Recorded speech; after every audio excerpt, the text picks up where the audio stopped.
जय जगन्नाथ समस्त दर्शक बंधु मान नमस्कार। वर्तमान वीडियो माध्यम जाना पाइबे जे ओडिया अभिनेता संबित आचार्य अभिनय करथिबा समस्त ओडिया सिनेमा गुड़िक विषय। जदि आपण माने चैनल रे नुआ आसिछन्ती तबे प्लीज चैनल को सब्सक्राइब कर दियंतु, कारण एही चैनल माध्यम रे आपण माने बॉलीवुड साउथ और ओडिया फिल्म इंडस्ट्री रो फैक्ट विषय जानिबा को पाइबे। चलंतु वीडियो आरंभ करिया। 1 नंबर सिनेमाटर नाम प्रेम वेट्स प्रिया। एही सिनेमाटी 6 मई 2011 मसीह मुक्ति लाभ करथिला। एही सिनेमाटी संबित आचार्य और सुपर्णा सिंह अभिनय करथिले। एही सिनेमाटी को रामशंकर डायरेक्ट करथिले। 2 नंबर सिनेमाटीर नाम बंधन। एही सिनेमाटी 9 सेप्टेम्बर 2011 मसीह मुक्ति लाभ करथिला। एही सिनेमाटी संबित आचार्य और प्रियदर्शिनी घोष अभिनय करथिले। एही सिनेमाटी को सुशांत कुमार राउत डायरेक्ट करथिले। 3 नंबर सिनेमाटीर नाम बालुंगा टुका। एही सिनेमाटी 2 अक्टोबर 2011 मसीह मुक्ति लाभ करथिला। एही सिनेमाटी संबित आचार्य और वर्षा प्रियदर्शिनी अभिनय करथिले। एही सिनेमाटी को सुधाकर बसंत डायरेक्ट करथिले। 4 नंबर सिनेमाटीर नाम कटक द सिल्वर सिटी। एही सिनेमाटी 10 नवेम्बर 2011 मसीह मुक्ति लाभ करथिला। एही सिनेमाटी संबित आचार्य और ममिता चक्रवर्ती अभिनय करथिले। एही सिनेमाटी को सुब्रत बेहेरा डायरेक्ट करथिले। 5 नंबर सिनेमाटीर नाम चौका छक्का। एही सिनेमाटी 24 मार्च 2013 मसीह मुक्ति लाभ करथिला। एही सिनेमाटी संबित आचार्य और नूतन महांती अभिनय करथिले। एही सिनेमाटी को के मुरली कृष्ण डायरेक्ट करथिले। 6 नंबर सिनेमाटीर नाम सलाम सिनेमा। एही सिनेमाटी 17 मई 2013 मसीह मुक्ति लाभ करथिला। एही सिनेमाटी संबित आचार्य और देवजानी देगुरिया अभिनय करथिले। एही सिनेमाटी को निशिकांत दलबेहरा डायरेक्ट करथिले। 7 नंबर सिनेमाटीर नाम ओम। एही सिनेमाटी 23 मई 2014 मसीह मुक्ति लाभ करथिला। एही सिनेमाटी संबित आचार्य और प्रकृति मिश्र अभिनय करथिले। एही सिनेमाटी को सुधाकर बसंत डायरेक्ट करथिले। 8 नंबर सिनेमाटीर नाम 2014 फियर ऑफ द ईयर। एही सिनेमाटी 11 जुलाई 2014 मसीह मुक्ति लाभ करथिला। एही सिनेमाटी संबित आचार्य और एली पाढ़ी अभिनय करथिले। एही सिनेमाटी को तापस जेना और प्रदीप दास डायरेक्ट करथिले। 9 नंबर सिनेमाटीर नाम गंजा लड़ाई। एही सिनेमाटी 21 नवेम्बर 2014 मसीह मुक्ति लाभ करथिला। एही सिनेमाटी संबित आचार्य और तृप्ति सिन्हा अभिनय करथिले। एही सिनेमाटी को सुधाकर बसंत डायरेक्ट करथिले। 10 नंबर सिनेमाटीर नाम लेखिची ना तोरो। एही सिनेमाटी 8 मई 2015 मसीह मुक्ति लाभ करथिला। एही सिनेमाटी संबित आचार्य और पिंकी प्रियदर्शिनी अभिनय करथिले। एही सिनेमाटी को दिलीप पंडा डायरेक्ट करथिले। 11 नंबर सिनेमाटीर नाम आशिक। एही सिनेमाटी 17 सेप्टेम्बर 2015 मसीह मुक्ति लाभ करथिला। एही सिनेमाटी संबित आचार्य और कोयल बानर्जी अभिनय करथिले। एही सिनेमाटी को सुधाकर बसंत डायरेक्ट करथिले। 12 नंबर सिनेमाटीर नाम तुमको देखिला परे। एही सिनेमाटी 13 जनवरी 2017 मसीह मुक्ति लाभ करथिला। एही सिनेमाटी संबित आचार्य और झिलिक भट्टाचार्य अभिनय करथिले। एही सिनेमाटी को चंदन महापात्र डायरेक्ट करथिले। 13 नंबर सिनेमाटीर नाम हैप्पी लकी। एही सिनेमाटी 21 जनवरी 2018 मसीह मुक्ति लाभ करथिला। एही सिनेमाटी संबित आचार्य और सस्मिता साहू अभिनय करथिले। एही सिनेमाटी को सुधांशु साहू डायरेक्ट करथिले। 14 नंबर सिनेमाटीर नाम प्रेम पाई महाभारत। एही सिनेमाटी 8 फेब्रुआरी 2019 मसीह मुक्ति लाभ करथिला।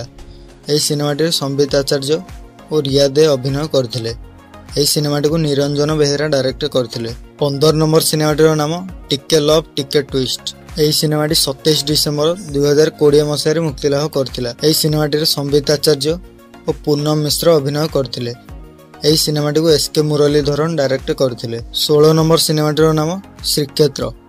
एही सिनेमाटी 24 जनवरी 2021 मसीह मुक्ति लाभ करथिला। एही सिनेमाटी संबित आचार्य और तमन्ना भास अभिनय करथिले। एही सिनेमाटी को तापस सरगरिया डायरेक्ट करथिले। 17 नंबर सिनेमाटीर नाम चुमकी माई डार्लिंग।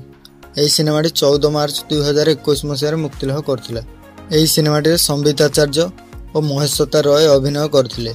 एही सिनेमाटी को सुधांशु साहू डायरेक्ट करथिले। 18 नंबर सिनेमाटीर नाम इंद्रजाल। एही सिनेमाटी 2 मई 2021 मसीह मुक्ति लाभ करथिला। एही सिनेमाटी संबित आचार्य और देवजानी देगुरिया अभिनय करथिले। एही सिनेमाटी को पिन्नू नायक डायरेक्ट करथिले। 19 नंबर सिनेमाटीर नाम लाली हब कहार। एही सिनेमाटी 31 अक्टोबर 2021 मसीह मुक्ति लाभ करथिला। एही सिनेमाटी संबित आचार्य और सुरमयी महापात्र अभिनय करथिले। एही सिनेमाटी को अशोकपति डायरेक्ट करथिले। 20 नंबर सिनेमाटीर नाम कटक वेट्स संबलपुर। एही सिनेमाटी 19 नवेम्बर 2021 मसीह मुक्ति लाभ करथिला। एही सिनेमाटी संबित आचार्य और सस्मिता प्रधान अभिनय करथिले। ଏହି ସିନେମାଟିକୁ ବାପି ଡେଭିଡ୍ ଡାଇରେକ୍ଟ କରିଥିଲେ। 21 ନମ୍ବର ସିନେମାଟିର ନାମ ଫ୍ଲପ୍ ସିନେମା। ଏହି ସିନେମାଟି 14 ଫେବୃଆରୀ 2022 ମସିହାରେ ମୁକ୍ତିଲାଭ କରିଥିଲା। ଏହି ସିନେମାଟିରେ ସମ୍ବିତ ଆଚାର୍ଯ୍ୟ ଓ ରିୟା ଦେ ଅଭିନୟ କରିଥିଲେ। ଏହି ସିନେମାଟିକୁ ନିରଞ୍ଜନ ବେହେରା ଡାଇରେକ୍ଟ କରିଥିଲେ। 22 ନମ୍ବର ସିନେମାଟିର ନାମ ବିଶ୍ୱନାଥ। ଏହି ସିନେମାଟି 12 ଜୁନ୍ 2022 ମସିହାରେ ମୁକ୍ତିଲାଭ କରିଥିଲା। ଏହି ସିନେମାଟିରେ ସମ୍ବିତ ଆଚାର୍ଯ୍ୟ ଓ ସମ୍ଭାବନା ମହାନ୍ତି ଅଭିନୟ କରିଥିଲେ। ଏହି ସିନେମାଟିକୁ ବବଲି କିରଣ ଡାଇରେକ୍ଟ କରିଥିଲେ। 23 ନମ୍ବର ସିନେମାଟିର ନାମ ଦିଲରେ ଅଛି ତୋରି ନାଁ। ଏହି ସିନେମାଟି 28 ଅଗଷ୍ଟ 2022 ମସିହାରେ ମୁକ୍ତିଲାଭ କରିଥିଲା। ଏହି ସିନେମାଟିରେ ସମ୍ବିତ ଆଚାର୍ଯ୍ୟ ଓ ପ୍ରିୟଙ୍କା ଅଭିନୟ କରିଥିଲେ। ଏହି ସିନେମାଟିକୁ ତ୍ରିପତି ସାହୁ ଡାଇରେକ୍ଟ କରିଥିଲେ। 24 ନମ୍ବର ସିନେମାଟିର ନାମ ସହରୀ ବାଘ। ଏହି ସିନେମାଟି 11 ନଭେମ୍ବର 2022 ମସିହାରେ ମୁକ୍ତିଲାଭ କରିଥିଲା। ଏହି ସିନେମାଟିରେ ସମ୍ବିତ ଆଚାର୍ଯ୍ୟ ଓ ପାବାନୀ ଅଭିନୟ କରିଥିଲେ। ଏହି ସିନେମାଟିକୁ ରମନ ମୁଗୁଲି ଡାଇରେକ୍ଟ କରିଥିଲେ। 25 ନମ୍ବର ସିନେମାଟିର ନାମ ଲାଇଫରେ କିଛି ବି ହେଇପାରେ। ଏହି ସିନେମାଟି 11 ଡିସେମ୍ବର 2022 ମସିହାରେ ମୁକ୍ତିଲାଭ କରିଥିଲା। ଏହି ସିନେମାଟିରେ ସମ୍ବିତ ଆଚାର୍ଯ୍ୟ ଓ ପୂନମ ମିଶ୍ର ଅଭିନୟ କରିଥିଲେ। ଏହି ସିନେମାଟିକୁ ତ୍ରିପତି ସାହୁ ଡାଇରେକ୍ଟ କରିଥିଲେ। 26 ନମ୍ବର ସିନେମାଟିର ନାମ ତୋର ନାଁ ମାନେ ହଁ। ଏହି ସିନେମାଟି 25 ଡିସେମ୍ବର 2022 ମସିହାରେ ମୁକ୍ତିଲାଭ କରିଥିଲା। ଏହି ସିନେମାଟିରେ ସମ୍ବିତ ଆଚାର୍ଯ୍ୟ ଓ ରିୟା ଦେ ଅଭିନୟ କରିଥିଲେ। ଏହି ସିନେମାଟିକୁ ସୁଧାଂଶୁ ସାହୁ ଡାଇରେକ୍ଟ କରିଥିଲେ। 27 ନମ୍ବର ସିନେମାଟିର ନାମ ବାଜିବଲ ସାହାନାଇ। ଏହି ସିନେମାଟି 3 ମାର୍ଚ୍ଚ 2023 ମସିହାରେ ମୁକ୍ତିଲାଭ କରିଥିଲା। ଏହି ସିନେମାଟିରେ ସମ୍ବିତ ଆଚାର୍ଯ୍ୟ ଓ ଝିଲିକ ଭଟ୍ଟାଚାର୍ଯ୍ୟ ଅଭିନୟ କରିଥିଲେ। ଏହି ସିନେମାଟିକୁ ଆଶୁତୋଷ ମହାପାତ୍ର ଡାଇରେକ୍ଟ କରିଥିଲେ। 28 ନମ୍ବର ସିନେମାଟିର ନାମ ପ୍ରେମ ଫର୍ ସେଲ୍। ଏହି ସିନେମାଟି 13 ମାର୍ଚ୍ଚ 2023 ମସିହାରେ ମୁକ୍ତିଲାଭ କରିଥିଲା। ଏହି ସିନେମାଟିରେ ସମ୍ବିତ ଆଚାର୍ଯ୍ୟ ଓ ତମନ୍ନା ବାହାସ ଅଭିନୟ କରିଥିଲେ। ଏହି ସିନେମାଟିକୁ ତାପସ ସରଘରିଆ ଡାଇରେକ୍ଟ କରିଥିଲେ। 29 ନମ୍ବର ସିନେମାଟିର ନାମ ପ୍ରୀତି ବନ୍ଧନ। ଏହି ସିନେମାଟି 26 ମେ 2023 ମସିହାରେ ମୁକ୍ତିଲାଭ କରିଥିଲା। ଏହି ସିନେମାଟିରେ ସମ୍ବିତ ଆଚାର୍ଯ୍ୟ ଓ ତମନ୍ନା ବାହାସ ଅଭିନୟ କରିଥିଲେ। ଏହି ସିନେମାଟିକୁ ରାଶେଷ ମହାନ୍ତି ଡାଇରେକ୍ଟ କରିଥିଲେ। 30 ନମ୍ବର ସିନେମାଟିର ନାମ ପାଖେ ପାଖେ ଥିବି ହରପଲ। ଏହି ସିନେମାଟି 14 ଜୁନ୍ 2023 ମସିହାରେ ମୁକ୍ତିଲାଭ କରିଥିଲା।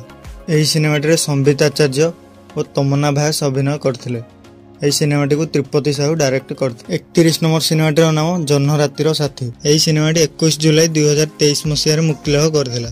ଏହି ସିନେମାଟିରେ ସମ୍ବିତ ଆଚାର୍ଯ୍ୟ ଓ ଶୀତଲ ପାତ୍ର ଅଭିନୟ କରିଥିଲେ। ଏହି ସିନେମାଟିକୁ ଜିତେନ୍ଦ୍ର ଜେନା ଡାଇରେକ୍ଟ କରିଥିଲେ। 32 ନମ୍ବର ସିନେମାଟିର ନାମ ତୁ ସେଇ ନୀଳ ନୟନ। ଏହି ସିନେମାଟି 4 ଅଗଷ୍ଟ 2023 ମସିହାରେ ମୁକ୍ତିଲାଭ କରିଥିଲା। ଏହି ସିନେମାଟିରେ ସମ୍ବିତ ଆଚାର୍ଯ୍ୟ ଓ ଲିପିକା ସେନାପତି ଅଭିନୟ କରିଥିଲେ। ଏହି ସିନେମାଟିକୁ ତ୍ରିପତି ସାହୁ ଡାଇରେକ୍ଟ କରିଥିଲେ। 33 ନମ୍ବର ସିନେମାଟିର ନାମ ସନାତନୀ। ଏହି ସିନେମାଟି 7 ଫେବୃଆରୀ 2025 ମସିହାରେ ମୁକ୍ତିଲାଭ କରିଥିଲା। ଏହି ସିନେମାଟିରେ ସମ୍ବିତ ଆଚାର୍ଯ୍ୟ ଓ ଏଲିନ ଅଙ୍କିତା ଅଭିନୟ କରିଥିଲେ। ଏହି ସିନେମାଟିକୁ ବାସୁଦେବ ବରଡ଼ ଡାଇରେକ୍ଟ କରିଥିଲେ। ଆପଣମାନଙ୍କୁ ସମ୍ବିତ ଆଚାର୍ଯ୍ୟଙ୍କ କେଉଁ ଚଳଚ୍ଚିତ୍ରଟି ପସନ୍ଦ ଆସେ କମେଣ୍ଟ ବକ୍ସରେ ଜଣାନ୍ତୁ ଓ ଭିଡ଼ିଓଟି ପସନ୍ଦ ଆସିଥିଲେ ଭିଡ଼ିଓଟିକୁ ଗୋଟେ ଲାଇକ୍ କରିଦିଅନ୍ତୁ। ଜୟ ଜଗନ୍ନାଥ।